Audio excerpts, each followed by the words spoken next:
Gordon Titchens of New Zealand, and Simon Amor of England, and also our very own Hong Kong coach Gareth Baber。咁我哋而家咧有4位前列嘅種子球隊嘅教練，同埋咧我哋主隊香港隊嘅教練咧，貝亞迪先生咧，亦都喺現場㗎。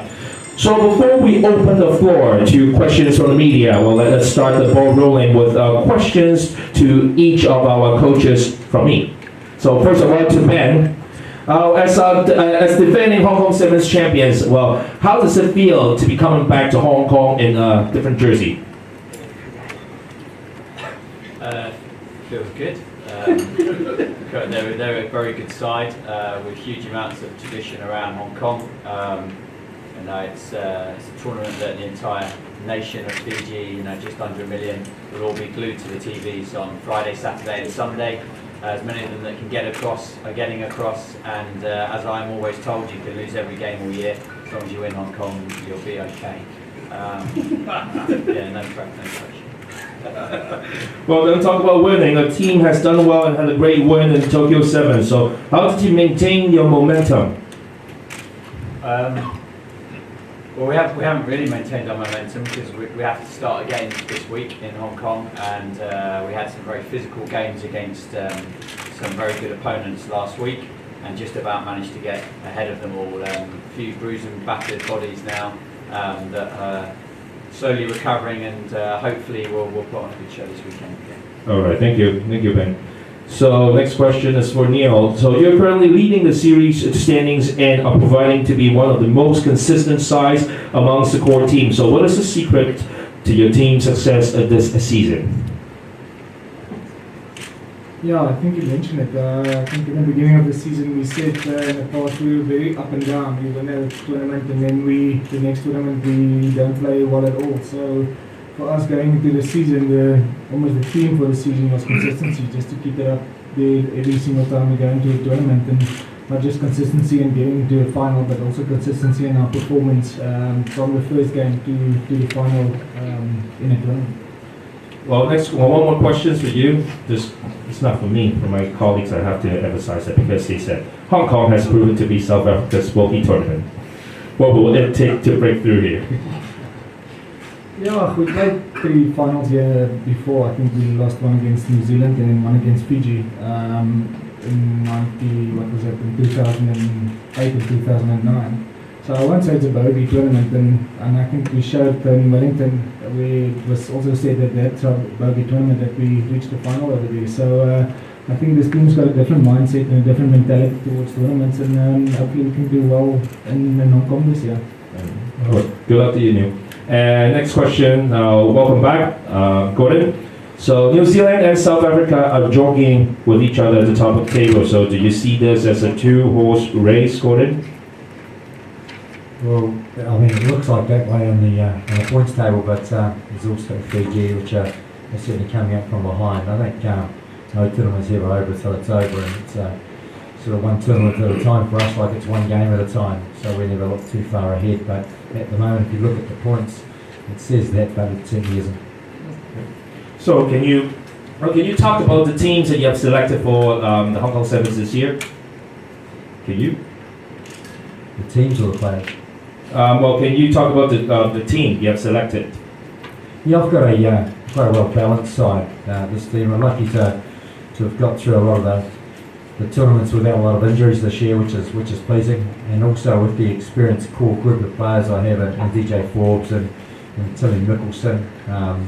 Obviously, there's some other players now, Bryce Heem and Scott Curry, who are also gaining lots of experience with the tournaments that they're now playing, and at the expense of players like Tomasi Tharma and Lotte Rakabula that are with us now. And it's great for the younger players to learn from, and I think we're starting to grow as a team. I feel the younger players are certainly absorbing a lot, and certainly this weekend is a great experience for a new 5 players that are new to Hong Kong, and you need that core of experienced players around them to assist them. But outside that, promising. Again, in this particular game of sevens that we play, any team that gets hit in the first couple of games with some crucial injuries to crucial players, the dynamics of your team changes. So touch wood, we can continue on and hopefully get through this tournament without any injuries and perform well. All the best luck to you, Gordon. Thank you. So next questions goes to Simon. So you were part of the last successful England side in Hong Kong when England got champion in 2006 in Hong Kong 7. So how does it feel to be a part of the England setup again? And how do you feel to be returning to Hong Kong?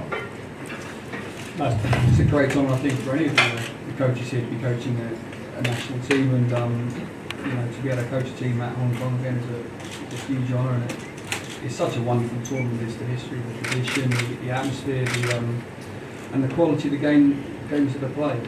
So I think it's a fantastic experience all around. And how's the team is getting ready for this year's Hong Kong Sevens?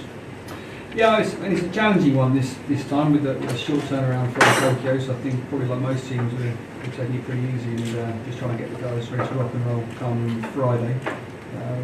Got some experienced guys and some pretty inexperienced guys as well that are growing and getting better. So it's a big step up for them. I think 7 guys making their first appearance in Hong Kong this time around, so that'll be a new experience for them.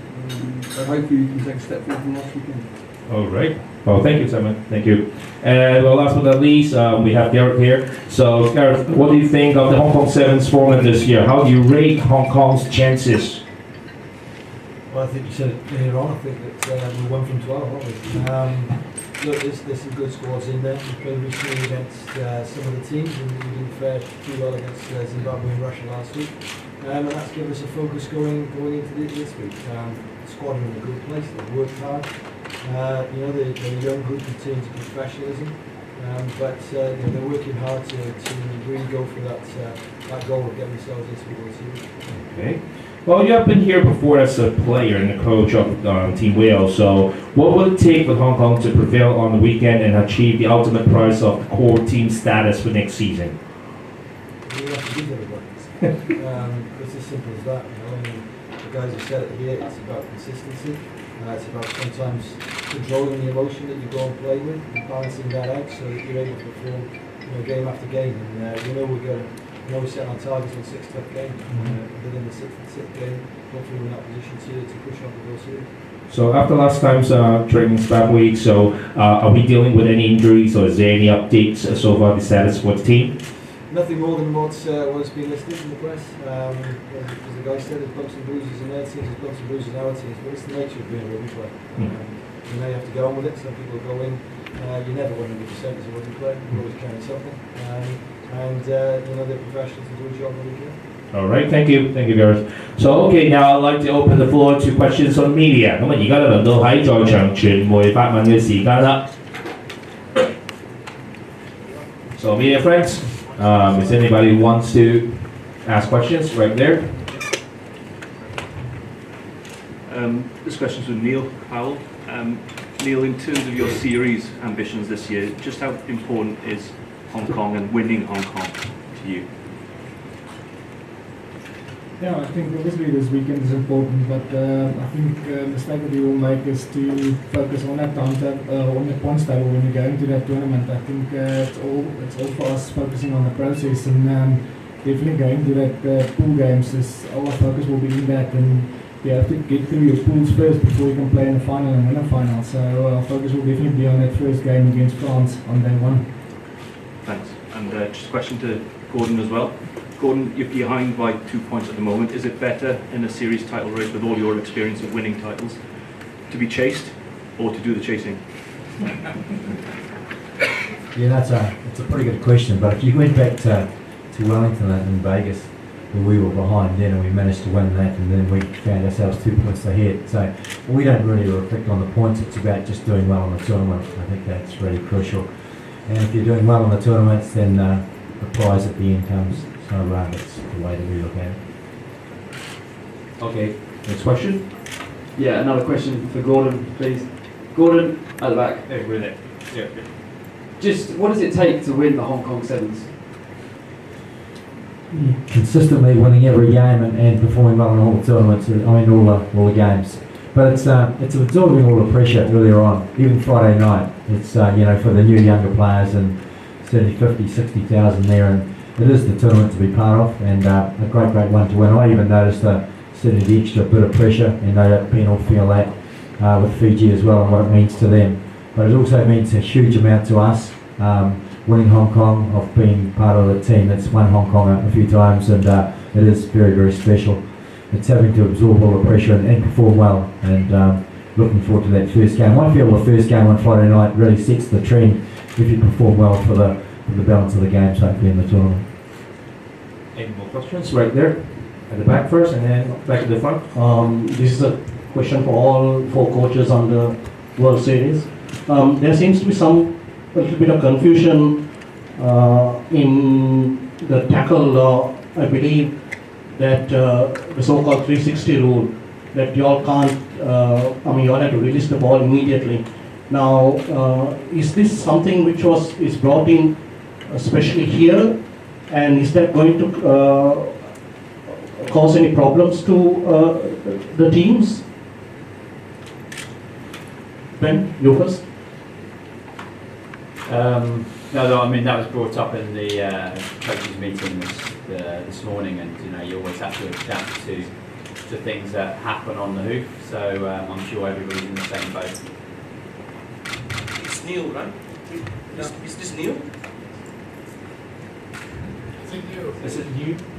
It's new, yeah. No, new. Sorry.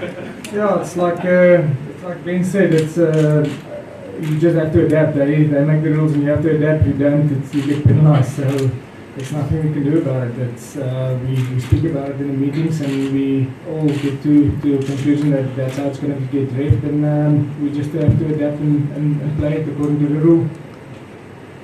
Okay, the front. Yeah, question for that.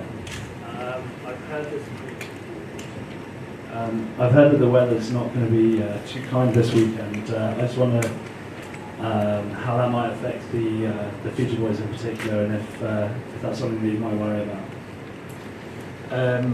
No, I'm not. I think I probably, like most of the coaches, they probably prefer a nice, hard, flat track to play it on. But we don't get that in Fiji. It's rainy very often for us.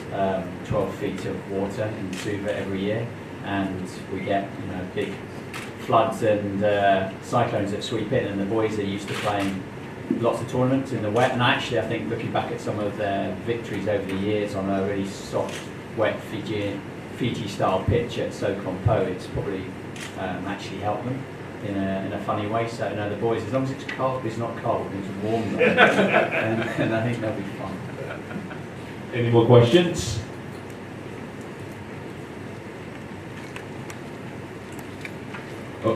Okay, so I think that is it. Ladies and gentlemen, thank you very much for attending today, for your support of the Cathay Pacific HSBC Hong Kong 7.